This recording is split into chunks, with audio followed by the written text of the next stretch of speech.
challenges me, and I have loved our theme for the month, Spiritual Economics by Eric Butterworth, who is a very renowned and famous minister of note and spoke at the Lincoln Center every week in New York, and just an amazing man. And as we acknowledge our topic this morning, the money enigma, it's a chapter in Spiritual Economics, where he looks at the projection on money. And there is nothing in our society with more of a projection than money. And it's really interesting, especially in spiritual communities and religious communities. And he said in some standard brand religions, they talk, that money is the root of all evil. But in the next context, please give all your wealth to the church. So he said that is rather a contradiction, because we're looking at money as God's divine substance. We are practicing the presence of God's substance. Think about it. We are practicing the presence of God's substance. Money is a means of exchange. And I was raised in a poverty consciousness. My mother used to say, we're going to go on relief any moment. And my father would go on his alcoholic binges. And I learned something valuable from my mother. Because when she used to say, money doesn't grow on trees, until she found out it did. That when my father would go on these binges, that we had 6 walnut trees in our yard, and she would hire immigrants to shake the walnuts off the trees. My little sister and I would fill the gunny sacks full of walnuts. She would sell them for $500 and spend it all on Christmas, because his binges seemed to always coincide with Christmas. So I discovered money does grow on trees. That if you have 6 walnut trees and you're resourceful and you have creativity and you have gunny sacks and you have 2 little girls that are going to help you fill them up, you can get the job done. The money enigma is not about money. It's about ideas. It's about creativity. And I used to go to many success seminars with Dr. Robert Schuller, and he said, there are no money problems, only idea problems. So when we open the space to allow God to do what God does best by means of us, we are the channel. We are calling that energy in. We are co-creators with God. And Ernest Holmes states, if you want a better God, create a higher standard for man and woman. And what that means is my humanness gives way to the divine energy of the universe. As my humanness gives way to the divine, the Christ consciousness arises triumphant and victorious and says, be of good cheer. Don't get yourself in a flap. Right? Right. Be of good cheer. Overcome the world of conditions, appearances, and effects that we would give our power away to. Because they of themselves can do nothing. They're just stuff. And I love what Eric Butterworth says, money is innocent. It's just there. It's a means of exchange. It's paper. If we saw a piece of paper in the gutter, we'd walk right by it, but I'd pick it up usually and put it in the trash can. If we saw that it had maybe a 100 on it, and it was in the gutter and it was muddy, what would we do? We would pick it up in a flash. Because that piece of paper means more to us than the other piece of paper. So we look at the context of energy. And this energy goes forward. And it's a means of exchange and does wonderful things. And I love when he states about, Schweitzer was in the deepest, darkest Africa. And if you've been to Africa, it's very humid. And he said he was financed to do this wonderful work that Albert Schweitzer did. And he said, I don't know what your destiny will be, but this one thing I know.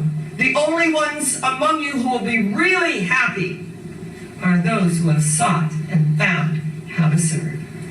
Think about it. Those who have sought and found how to serve. Because when Jesus got it, he got it. He said, let they who are great among you serve you. And what that means is you are as close to God as I am ever going to get. I am as close to God as you are ever going to get.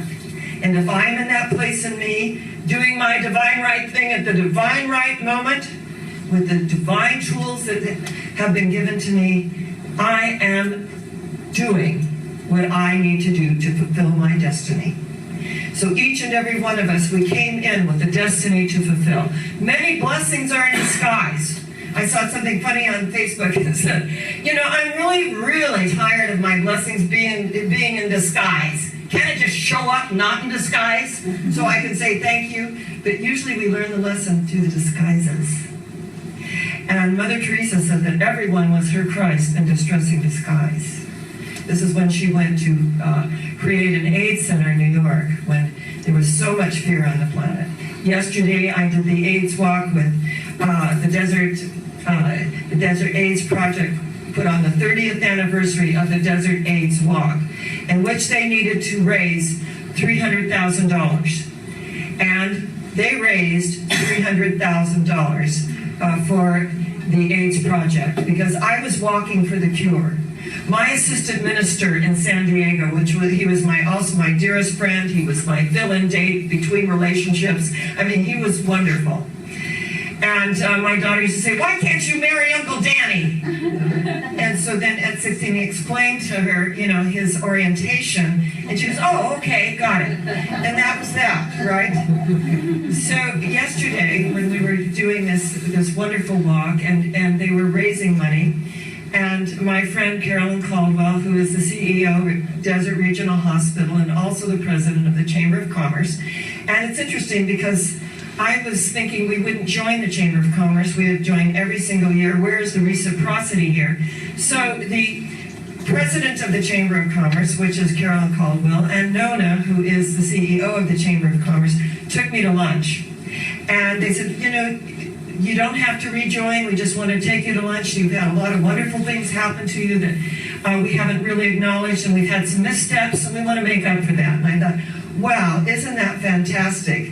That there are these wonderful civic leaders that want to make up for something. We don't very often hear that. And of course, I rejoined, right? Because I thought that is so gracious, right? It's so gracious and so extending. And there was no onus on me to join or not join. So when we look at energy, and we look at the opportunity that we have every single day of our lives to know the truth. And when we know the truth shall what? Set us free. But when we're concerned and we're worried, and what is worry? It's a morbid use of the visualizing capacity of our mind. So, for this time that we've been going through at our center, I've called creditors. I've negotiated with creditors. And it's amazing when we put it out there and we're on the solution level rather than on the problem level. And most of the time, everyone is very understanding. And we get past it. We get through it.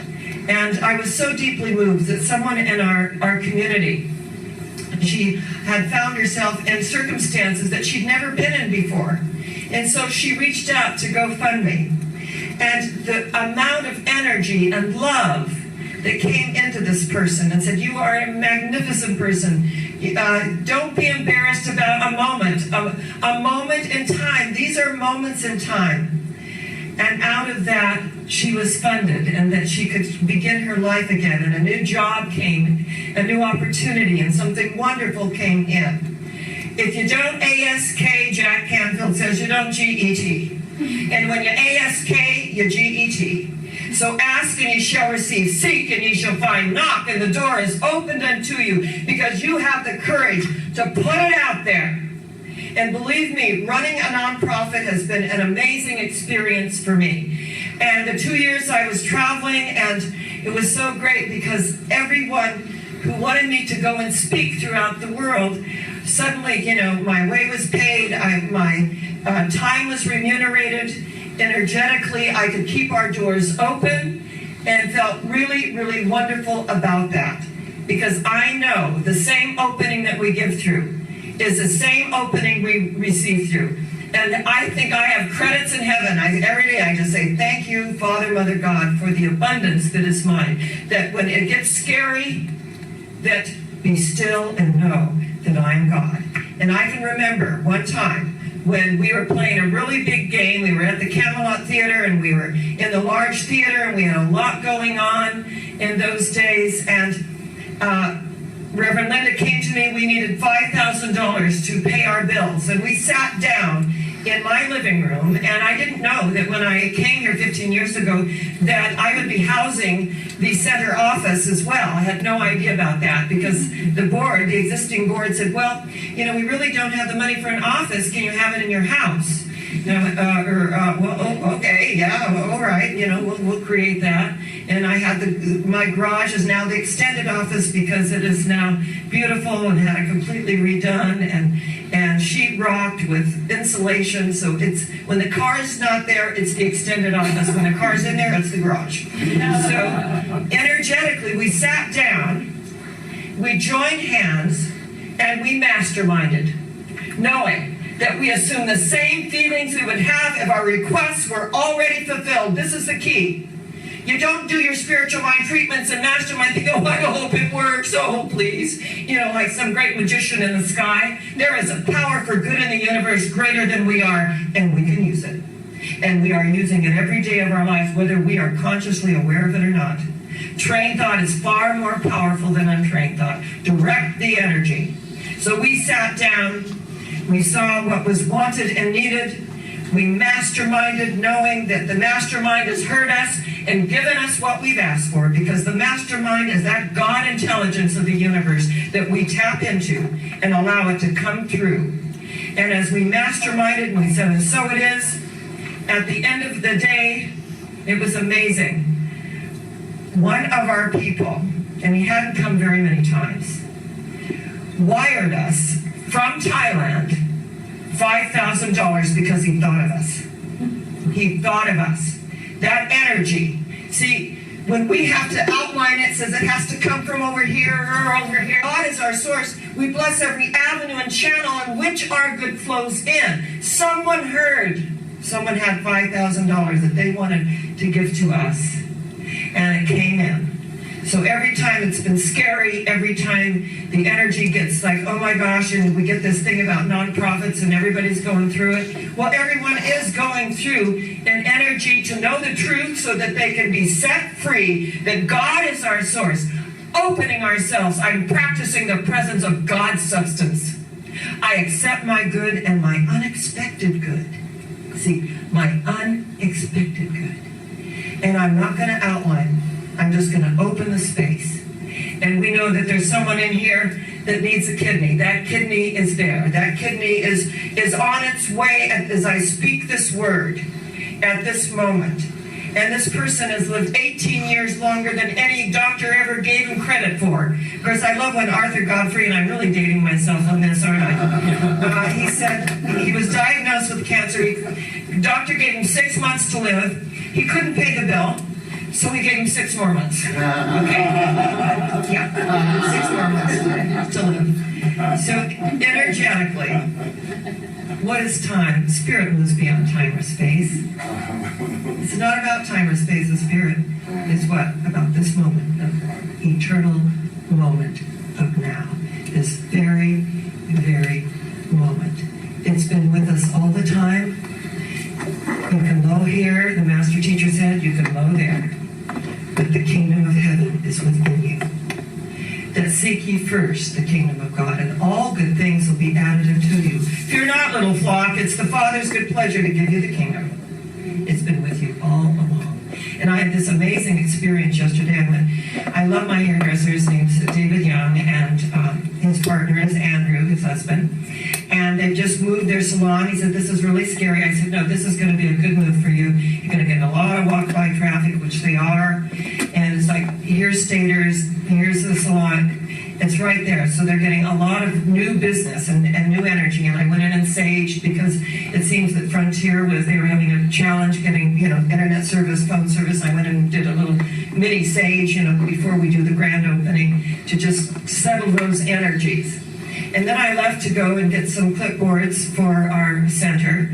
And I put my wallet and my keys in this little green bag, and I got the clipboards. And then I went over to Staters to get a few things. And when we got to the cashier, he said it's $60.59. And I went in to get it, and it was not there. My wallet wasn't there, my keys weren't there. Now this is now a different bag. It's a refrigerated bag that's yellow. I'm going all through it. Not there. I go back to the other store that I got the clipboards. Not there. I go back, and I can't get into the car because I don't have my keys and my wallet. So Andrew, he's getting this long. I said, if you could just get something to do this, because there was just enough space where I put the window down. You could just put something down.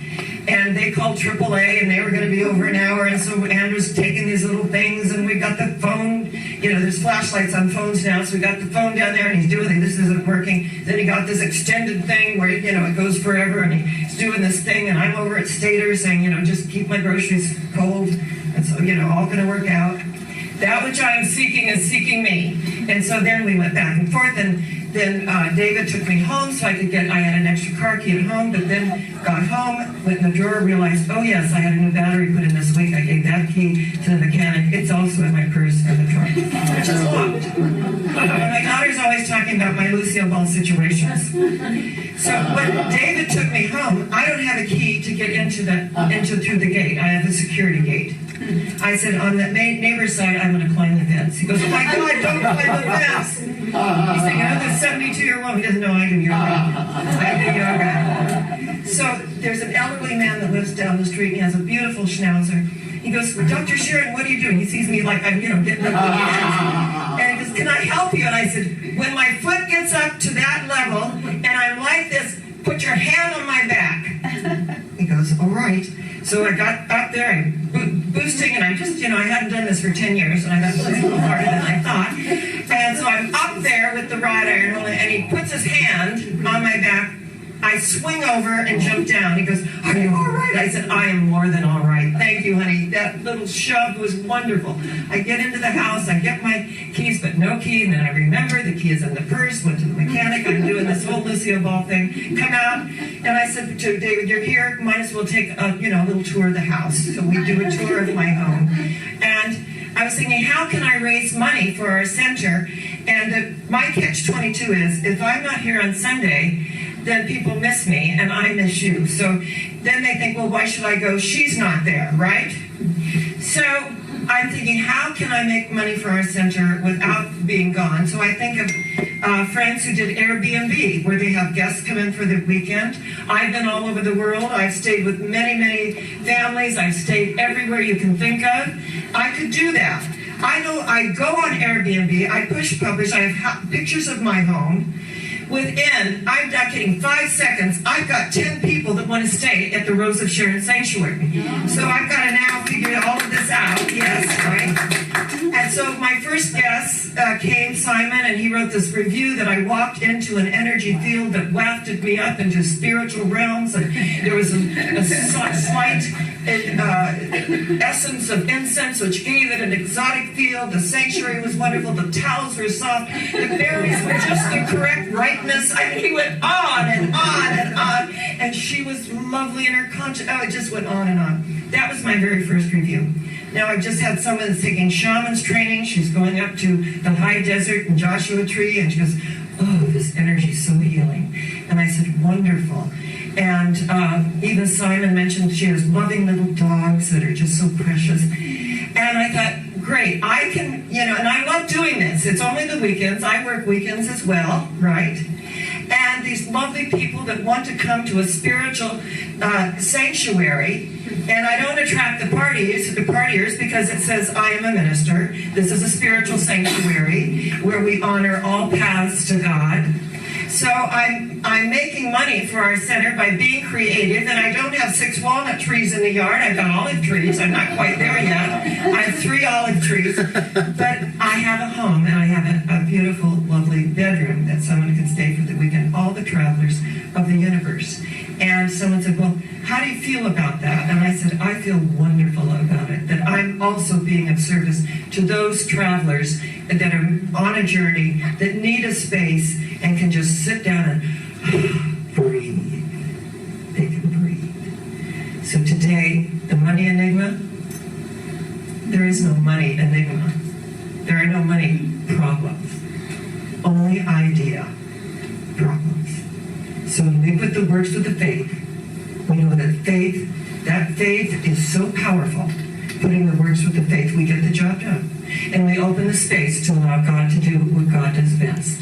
So I love the opportunity to know that being all over the world as the International Foundation for World Peace president, and I've had all these experiences, and I've stayed in Africa, and they don't have, it's beautiful, it's a convent kind of thing, and upstairs there's no hot water, and you are so grateful because the humidity is 120 degrees, and when you walk outside, you are soaked. That cold water is a blessing. So when they say, oh no, hot rain, no, it's a blessing. The soap works just the same in cold water as it does in hot water. So today, as we acknowledge our blessings, that the opportunity that we have to go to the next level, we're all going somewhere. And I want to just say, and finish my story, is that when I'm, going back then to my car, who is there but my angel, Rob Roy? He goes to the car, he sees, that Andrew's got the car open, where are my keys, where's my wallet? Then David started talking about credit cards. Rob Roy says, does it have a side pocket? Oh my God. I looked down, there's a side pocket, there's my wallet and my keys. I was so preoccupied when I did this, and I never used a side pocket before. I completely dropped it out. And you know why? So that my angel, David, could take me home, Andrew could get the car open, and my Rob Roy could be there to say, is there a side pocket? Is there?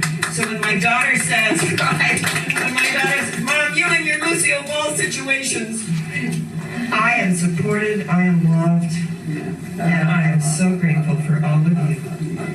Because we're going somewhere. Do you know where it is? Higher yet. Where? Higher yet. Where? Higher yet. And so it is. God bless you.